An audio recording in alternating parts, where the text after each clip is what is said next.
Yeah, so basically, a Fokker is a plane, and so it's an old plane in this case. So okay, so I was in Western China, which is Muslim. It's Mm, high altitude.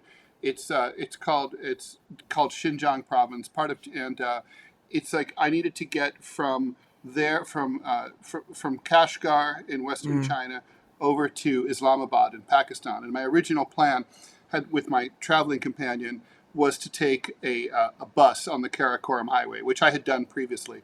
It takes mm, about a week and a half, 2 weeks to go through this. It's through the Himalayas. It's far. mm, It's like 1,400 miles through Western China, and then it goes into Pakistani Kashmir and mm. down into Islamabad. I mean, it's a very exciting ride. Right. Dangerous, but really cool. You'll see snow leopards, but there's also Taliban. There's all sorts of things and Mm, landslides, and your bus can be easily like swept over an embankment and drop thousands of feet. But anyway, the point is, um, I got notice from the bus company guy, like, hey, the highway's closed. mm, You can't go. And I'm like, well, I got to leave China, right? I mean, I have my visa expires, can't overstay. It's not like the U.S. before Trump, where you could mm, just stay as long as you want. Like I had mm. to, in China, you're going to go to jail. So, Jeez. so I'm like, okay. So he's like, well, he goes, there's an option.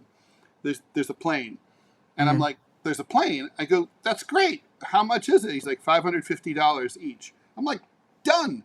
And he's like, okay. So he's like, you should understand that this plane is not the same experience that you're used to in the United States. I'm like, oh, that's okay, no problem. And I have this vision of like, maybe wires are hanging from the ceiling. I've seen that sort of thing. Maybe there's a chicken on the plane. I don't know. yeah. I'm like, whatever, okay, fine. And he's like, yeah, but I know you guys are very spoiled, you Westerners. I'm like, whatever, sell me the fucking ticket. So he sells us the tickets, and he's like, all right, so there's only one flight every week, Mm, Saturday morning. Show up, be there, be square. And I go, what's the flight information, the number? He's like, there's no number. He's like, this is the only flight out of this airport ever that goes anywhere. So mm, it's like, this is it, like, be on the plane. So we take a taxi there, and the airport's about the size of like a 7-Eleven. mm. And there's a guy like at the door, basically like smoking, waiting for us. And he's like, Mr. Rall? I'm like, yeah. He goes, follow me. And we go through this little tiny airport where it's all the lights are off. There's no one there. It's Mm. literally just the three of us. And there's like an old metal detector that obviously hasn't been used in like ever. Right. And so we walk out onto the tarmac, and there on the tarmac is the 1943 Fokker, which is a a propeller plane where you're Mm. outside, like Indiana Jones, right? Oh yeah. Yeah. So literally, there's three seats. Mm, There's four seats: pilot, passenger one, passenger two, and luggage. And mm. so, and you literally wear goggles, and it's like literally. So I like look at my friend. I go, dun dun dun dun dun dun. Da, da, da. So, That's right. so anyway, the when you get closer to it, I noticed the swastika, Mm. on the back of that had faded away on the back of the fin. I'm like, is this a Fokker? Is this a 1943? So there's like a weird political angle here, which is Right. from 1933 to 1943 during the Chinese Civil War. This part Mm. of China was an independent republic. It was called East Turkestan.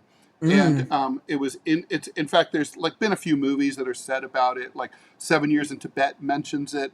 So during that time, the only ally of this country was Nazi Germany, and they Mm. gifted them a few planes, and they kept them. And so there's my plane, right? And Mm. it's like, so I'm kind of thinking, on the one hand, that is an old fucking plane. On the other hand, I'm thinking, that's an old plane. It's been flying a long time. It's probably Yeah. not. Maybe today's not the day it's going to crash. So, long story short, they push they're because you're on a high altitude plateau in the summer. Mm. There's not a lot of lift in the atmosphere. You need moisture in the air to get lift. So there's a cliff, and basically there's a truck, and the truck pushes you off the cliff, Mm. and then it starts basically by the engine starts by the propeller getting going from the fall, and then Mm. the pilot engages the engine, and so you're literally like, and then it's like, Yeah. and then he's like, so you're literally like, so you feel the sensation. Like you've been on a roller coaster. If you're on a roller coaster, it's at the beginning, it's about a 45-degree drop. Maybe it's Mm. 50. It feels like you're going to fall out, right? Because of Mm. the way you're moving. Here, you're going down 90 degrees. You feel like you're upside down and you're going to Mm. fall out. And there are, by the way, wreckages of old Fokkers at the bottom of the canyon.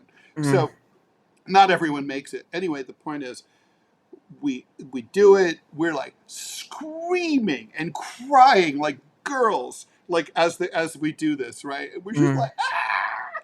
And the guy, obviously, I'm telling the story. The guy started the engine, and it was an amazing trip. Except that, we both completely evacuated our bladder and our Right. bowels in our pants Ugh. when we went off the cliff. It was like boom, and Ugh. full, right? And then it's like hours through the Himalayas. I mean, it's amazing. It's the middle of the summer, but there's like 6, 10, 12 feet of snow. Mm. You see K2. It's amazing. Anyway, we arrive in Islamabad at the little airport, at the Mm. little section of the airport. This Pakistani guy comes over with he has the feather, the British uniform, and Mm. he's like, hello, sirs. He's like, you will come to customs over here, but first you will need bathroom, and when you are cleaned up, we will process your papers. And I'm like, how do you know that we need the bathroom?